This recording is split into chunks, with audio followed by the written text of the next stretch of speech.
அன்பு நண்பர்களே, அனைவருக்கும் அன்னை சமையல் உமாவின் அன்பான வணக்கங்கள். இன்னைக்கு அன்னை சமையல் நம்ம பார்க்க போகிறது ஒரு லஞ்ச் பாக்ஸ் ரெசிபிங்க. கேரட் பட்டாணி சாதம். வாங்க எப்படி செய்யறதுன்னு பார்க்கலாம். கடாயில் தேவையான அளவு எண்ணெய், அது கூட ஒரு டேபிள் ஸ்பூன் நெய்யும் சேர்த்துருக்கேங்க. 1 டீஸ்பூன் சீரகம் சேர்த்துக்கலாம்.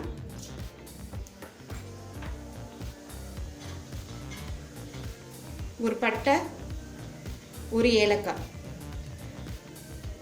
கேரட் பட்டாணி சாதத்துக்கு நீங்கள் கடுகு உளுந்து கடலைப்பருப்பு போட்டு தாளிச்சிங்கன்னா கேரட் பொரியலில் சாதத்தை கலந்த மாதிரி ஆகிடும். அதனால் கொஞ்சம் வாசனைக்காக பட்டை, ஏலக்காய், சீரகம் போட்டிங்கன்னா டேஸ்ட் ரொம்ப நல்லாயிருக்கும்.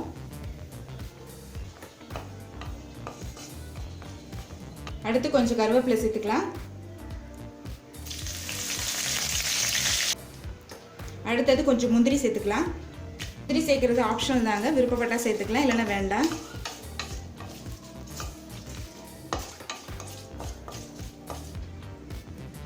அடுத்தது ஒரு வெங்காயம் சேர்த்துக்கலாம்.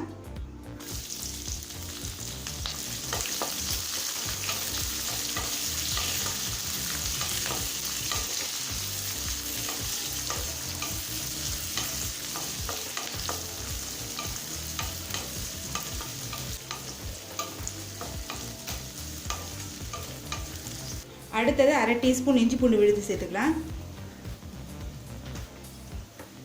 3 பச்சை மிளகாய்,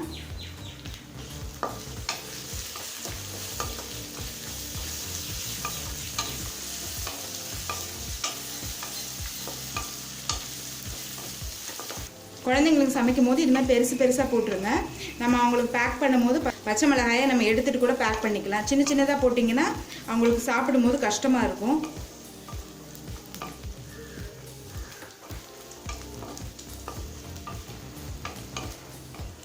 இப்போ வெங்காயம் பச்சை மிளகாயெல்லாம் நல்லா வதங்கிடுச்சுங்க. அடுத்தது கொஞ்சம் மஞ்சள் தூள், 1/2 டீஸ்பூன் மிளகாய் தூள். இப்போ எல்லாத்தையும் சேர்த்து நல்லா வதக்கிக்கலாங்க. 1 நிமிஷம் வரைக்கும் வதக்கிக்கலாம்.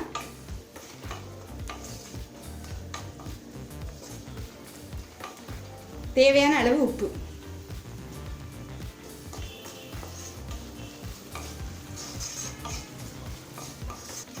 இப்போ 1 நிமிஷம் வரைக்கும் நல்லா வதக்கியாச்சுங்க. அடுத்தது 1/4 கப் பட்டாணி சேர்த்துக்கலாம். 1/2 கப் துருவன கேரட் சேர்த்துக்கலாம்.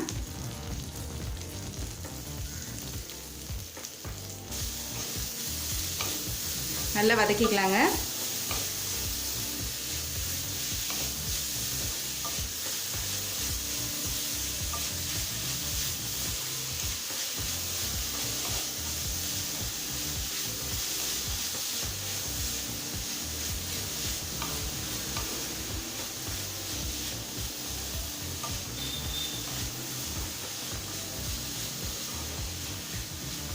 ஒரு 2 நிமிஷம் வரைக்கும் வதக்கிக்கலாங்க.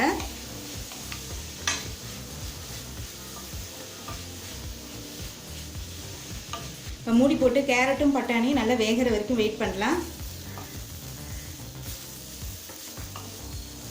பாருங்கள், கேரட்டும் பச்சை பட்டாணியும் நல்லா வெந்துருச்சுங்க. மூடி போட்டு ஸ்டவ்வை சிம்லேயே 10 நிமிஷம் வச்சுருங்க. அடி பிடிக்காமல் இருக்க அப்பப்போ கிளறி மட்டும் விட்டுருங்க. அடுத்தது சாதத்தை சேர்த்துக்கலாம். உதிரியாக வடித்து சாதத்தை சேர்த்துக்கோங்க.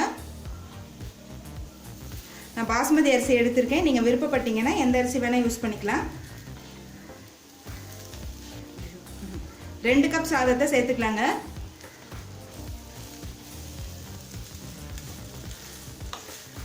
சாதத்தை உதிரியாக வடித்தாதான் நம்ம கலரும் போது உடையாமல் இருக்கும்.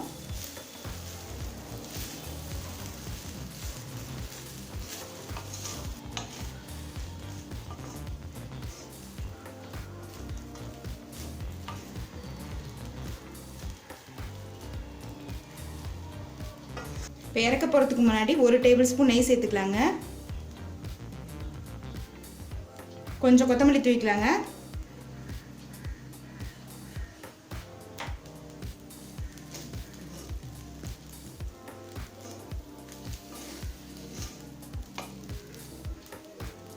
கேரட் பட்டாணி சாதத்தை சர்வ் பண்ணிடலாங்க. இப்போ சுவையான கேரட் பட்டாணி சாதம் ரெடி ஆகிடுச்சுங்க. நம்ம லஞ்சுக்கு கொடுத்து அனுப்புறதுக்கு சிம்பிளான ரெசிபிங்க அது. குழந்தைங்களுக்கு மட்டும் இல்லை, பெரிய பசங்கள்லேருந்து ஆஃபீஸ் போகிறவங்க வரைக்கும் நீங்கள் கொடுத்து அனுப்பலாம். சூப்பராக இருக்கும். ரெசிபி ட்ரை பண்ணி பாருங்கள், கண்டிப்பாக உங்களுக்கே பிடிக்கும். ரெசிபி பிடிச்சிருந்ததுன்னா வீடியோவை லைக் பண்ணுங்கள், கமெண்ட் பண்ணுங்கள், ஷேர் பண்ணுங்கள். இது வரைக்கும் அன்னை சமையல் சேனலில் சப்ஸ்கிரைப் பண்ணுறேன்னா சப்ஸ்கிரைப் பண்ணுங்கள். தேங்க்யூ.